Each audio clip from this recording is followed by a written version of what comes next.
Army chief general Qamar Javed Bajwa का कहना है कि सिक्योरिटी फोर्सेस फसादियों से मुल्क को पाक करने के लिए कोशां है। फ़ख्र है कि दहशतगर्दी के खिलाफ जंग में पाकिस्तानी कौम और सिक्योरिटी इदारों ने लाजवाल कुर्बानियाँ दी।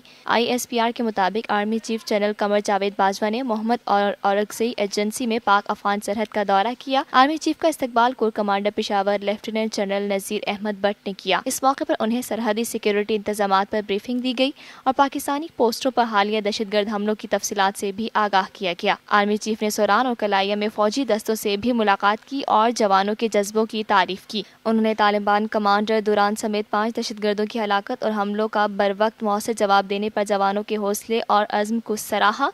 ये है TNN TV। देखते रहिए ताज़ा तरीन खबरें और एक्सक्लूसिव रिपोर्ट्स।